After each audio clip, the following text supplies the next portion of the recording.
Okay, welcome all to the live summit from obstacles to opportunities. I will give an introduction to the event very shortly, but being mindful of our distinguished guest here, Akmal Saleem, who has joined us as one of our speakers, would like to get underway with the fireside chat with Akmal. So Akmal is the founder and managing partner of Qadr Financial. He's deeply embedded in the global and Saudi Arabian investment landscape and experienced in advising on significant financial deals, amongst other things. And we'll delve into Akmal's unique experience and expertise, offering the audience here valuable insights into venture capital, strategic investments, and the specifics of navigating high-stakes environments. As an individual, business leader, and entrepreneur, as you know, today's event is about the modern entrepreneur, but it's also at the same time resilience, and that resilience starts from individual right into the business workplace as well. Akmal, welcome. How are you doing today? Pleasure. Thank you very much for having me. I'm very well today, and hope everybody in the audience is. Okay, wonderful. Akmal, thank you. Is there anything that you'd like to share in terms of your journey before we actually delve into maybe some of the questions here briefly? Yeah, sure. I mean, my kind of still feel that it's still at the beginning parts of everything that I'm doing, but it's on one of exploring global markets, doing business with different, coming out of the UK and literally exploring the world from where I've been for 10 years. And more recently, I've just done a discovery tour, the first one, and so I love understanding different communities and and connecting through enterprise. Wonderful, Akmal. This is wonderful. We are really honored to have you here today. Well, let's talk about the Saudi investment landscape, and we'll integrate some of the things around resilience and leadership along the way. But with your extensive experience in deal making in Saudi Arabia, can you perhaps just outline a few key opportunities and challenges for new entrepreneurs or even established entrepreneurs looking to enter in that market? What are some of the steps that people would need to undertake?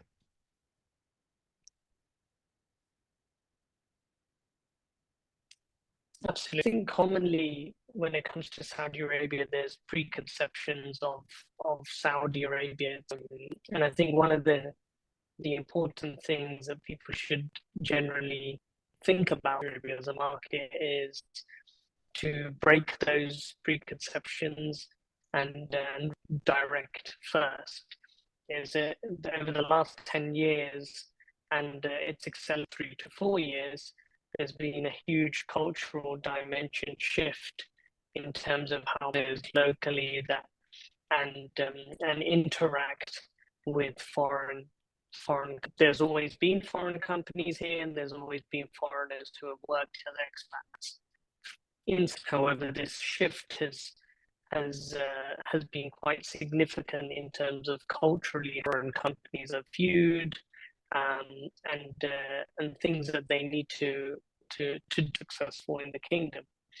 And and so when it comes to opportunity, as they say, it's a deer in a headlight moment for most people when they turn opportunity that they actually get nothing done.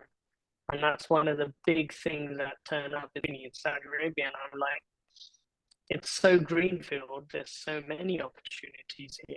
You can easily get lost in running around trying to find the opportunity, get the opportunity, actually implementing or executing on those opportunities. The major thing people, when it comes to Saudi Arabia, need to appreciate is for our strategy and plan.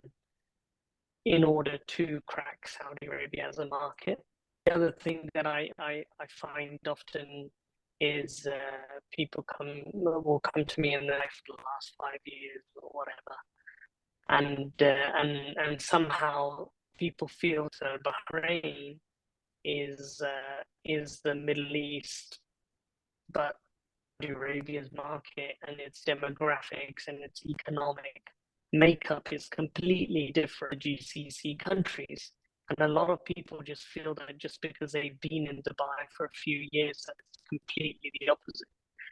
They have no idea actually, because the base different, and also it's um, locally it's not taken well actually when people been in Dubai. So I know Saudi Arabia, and I know you don't know our culture, you don't know our Yeah. the nuance in Emiratis and Saudis. So that's a point that I label the demographic, and it should be understood differently. And Saudi Arabia is the market's GCC country, so that's also a very important point to to acknowledge.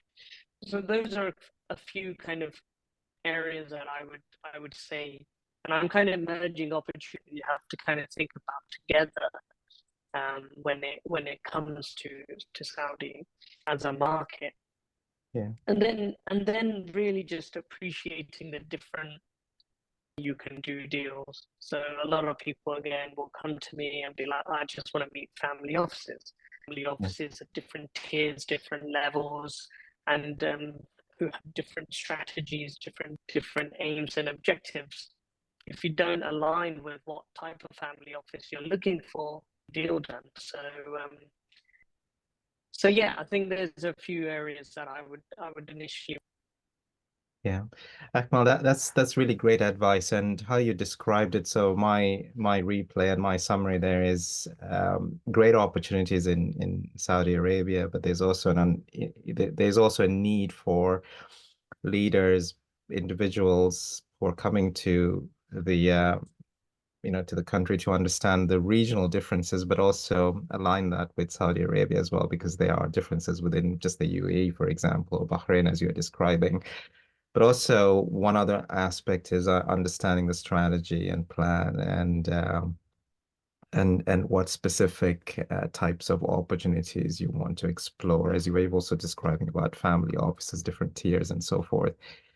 But let's delve into maybe some of the venture capital related elements here. So, Akmal, you've got some great leadership and roles in launching significant VC funds or types of investments. Share with us some practical strategies that entrepreneurs or business leaders, either locally or from other countries, or even for fund managers, should implement to successfully attract, manage investments in the region. And let's talk Saudi Arabia, but also globally as well, because you have that blend of not only Saudi Arabia but other regions as well.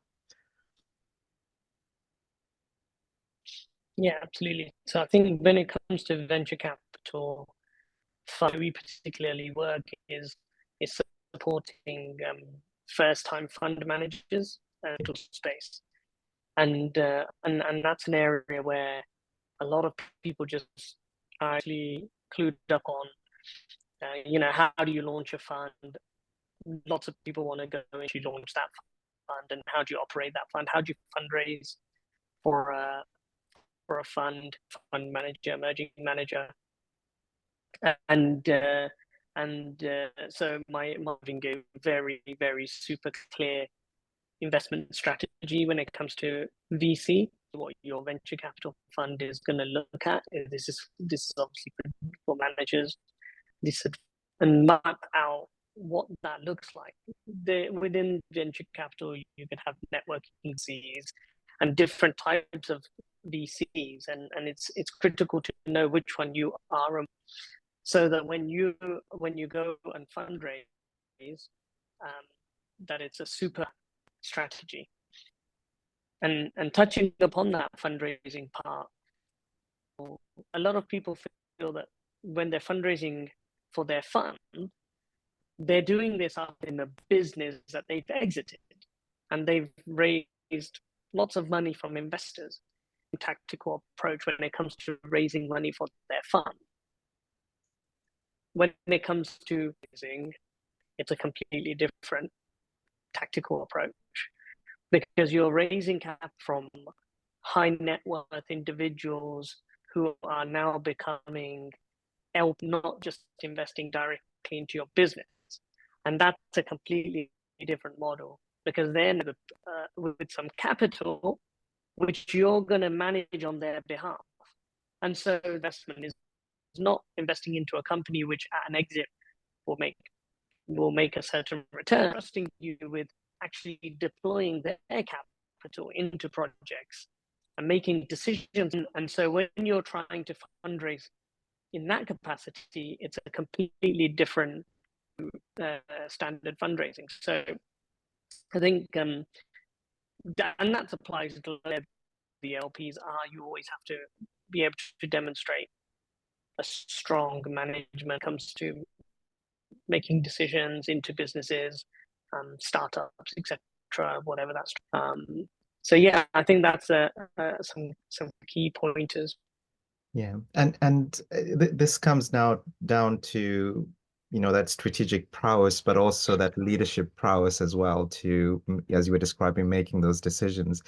When you have those elements of uncertainty or areas that you want to explore, how would fund managers or even these entrepreneurs, how do you, especially in a place where there isn't known aspects, how do they bring that inner strength to actually make some of those decisions? Is it by consulting with local partners, for example, to get a little bit more clarity, or is that because it comes down to inner leadership as well to make certain decisions and take things forward in places where it's uncertain? What's your take on that? Yeah, absolutely, is resilience, especially when it comes to, and it's said many times, and really really pushing for that because the resilience aspect and to truly um, get over the periods where your business isn't working or you feel like your fund isn't going to fundraise. Just a sheer element is actually a massive trait in this stuff. Of course, for me, I'm massively data driven um, when making decisions or supporting me make decisions, and so that's I feel is always important to have a very clear data set decision making process as much as possible um, and enable you to mitigate those. That's very good advice. Data, and I'll also add, go with facts as well. And then there's a bit of intuition, I think, that comes comes along with it. No, wonderful, Akmal. Thank you. Um, Saudi Arabia, big projects. You've advised on the launch of Google's first data center in Saudi Arabia, if I understand it correctly, which is about a $1 billion project. How do you see such large-scale investments impacting the local ecosystem, let's say in Saudi Arabia, but also within the region, from an economic as well as from a technological landscape perspective? So from this perspective, the billions, the trillions of dollars around in Saudi Arabia, I think the part when it comes to larger transactions is just to appreciate that they happen extremely some and it's not. And again, this comes back down to one of the things I said. Just because there is capital available in this region doesn't mean that things are going to move tomorrow. Seen as a slight, um, how can I put it? Maybe not an insult, but people feel like, oh, because they've got money in Saudi, they're just going to throw it around without thinking about it to who are coming into the kingdom actually have this attitude where they're like, oh yeah, they won't, they'll just give us money. It's just not true, and it's the easiest and quickest way to fail preconceptions. Yes, capital is available, but that capital is very strategically placed. It's used in a particular way, part of obviously the Vision 2030, and the allocation is very different to its um, just because $1 billion has been allocated doesn't mean that $1 billion will be. It's again an area which people don't fully understand and would mirror in larger deals. Yeah. Okay, no, understood. And when it comes to advising family offices, you've got a great expertise in family office advisory, including the work with the royal family. What unique considerations do family offices need to manage when engaging with, let's say, venture capital, but even also technological investments? When it comes to family offices, the key thing is to understand why they're investing, family wealth journey that they're on, and that then some and helping make decisions. Is it for example, an establishing family that's looking to sustainability with their investments? Is it an established family that is now looking at diversification? So it's very important to understand the stage that, and then support them in making those, or supporting and an advice then align with that. From a generational wealth perspective, it's very, very important to look at that aspect. Yeah.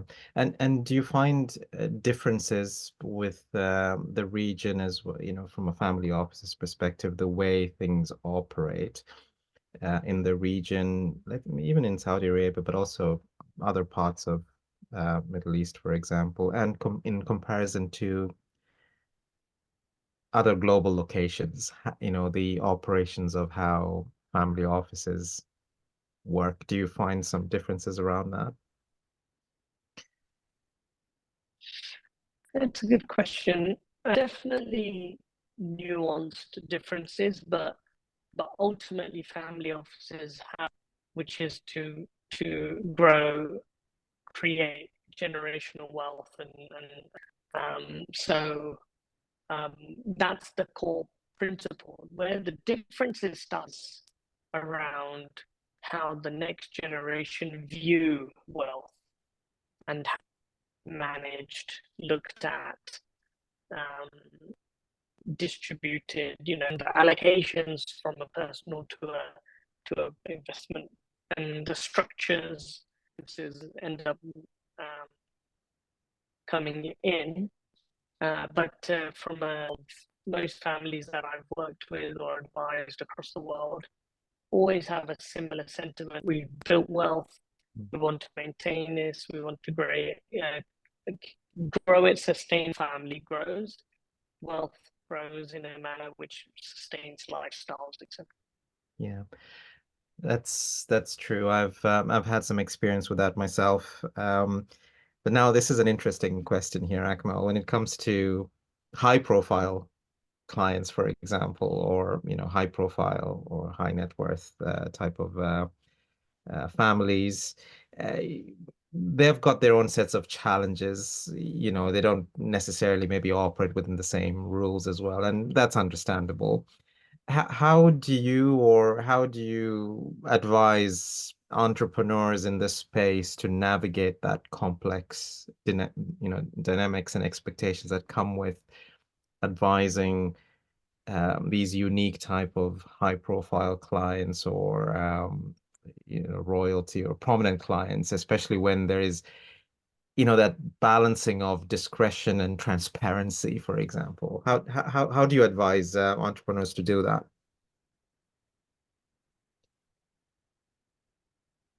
Yeah, um, aggression is very important. Trust is essential.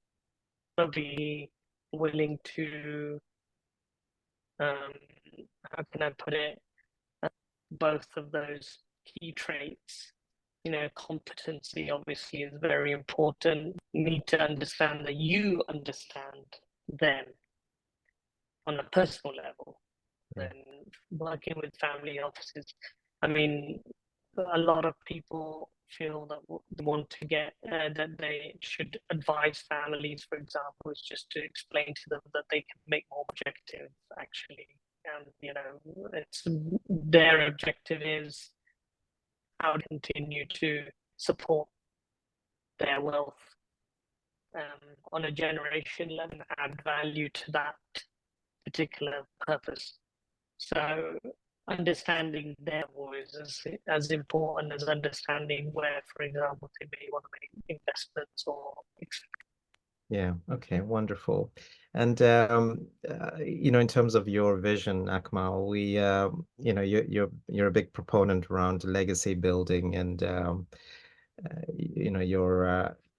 vision around ensuring that that comes to light. So you have expressed that strong vision to have an impact in the world through entrepreneurial leadership and venture investments. Share with us how your experience with that commercial strategy and, technological, fintech, whatever it is that you're doing in Saudi Arabia, but also UK has shaped that vision. What legacies are you aiming to leave for future entrepreneurs and investors in this region? Tell us a little bit more about that legacy that you're looking to build.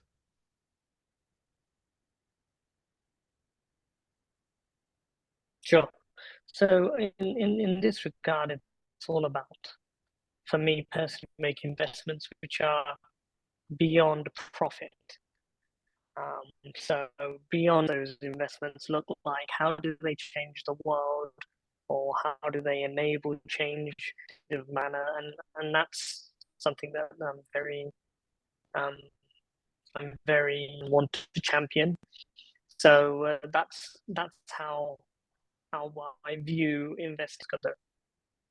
And then and that comes with twofold. I mean, there's a spectrum, but when it comes to that legacy, you're left with obviously will beyond your own lifetime, and making sure that you've got a balance in trying. So very important to me personally. So we try and strive to do that. Yeah. Okay.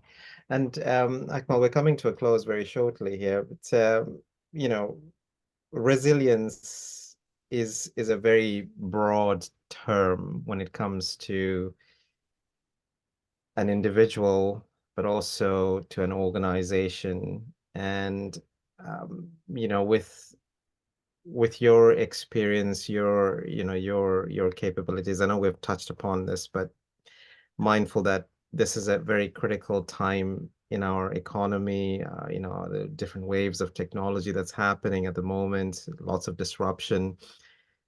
How, in your view, do you advise individuals, but also entrepreneurs to draw out that resilience? Tell us a little bit about your intersection of your experience and how entrepreneurs would come in and bring out resilience at the forefront of how Yeah, they're actually operating.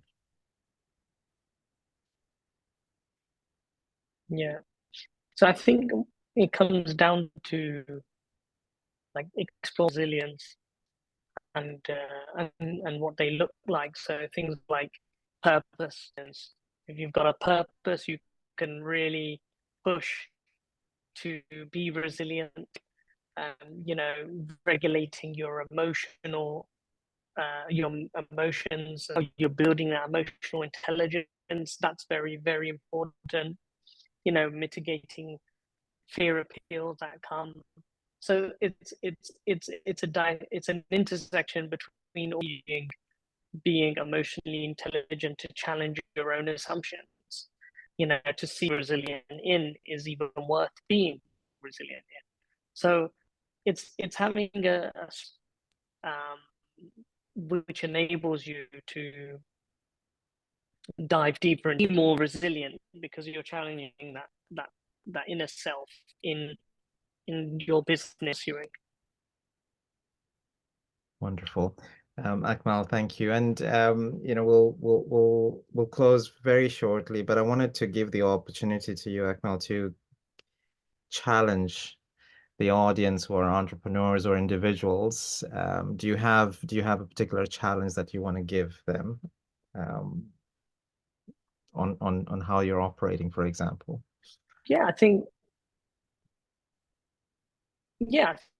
everybody, my challenge to people who will watch this or are watching this is about that emotional intelligence within the business, within their business environment.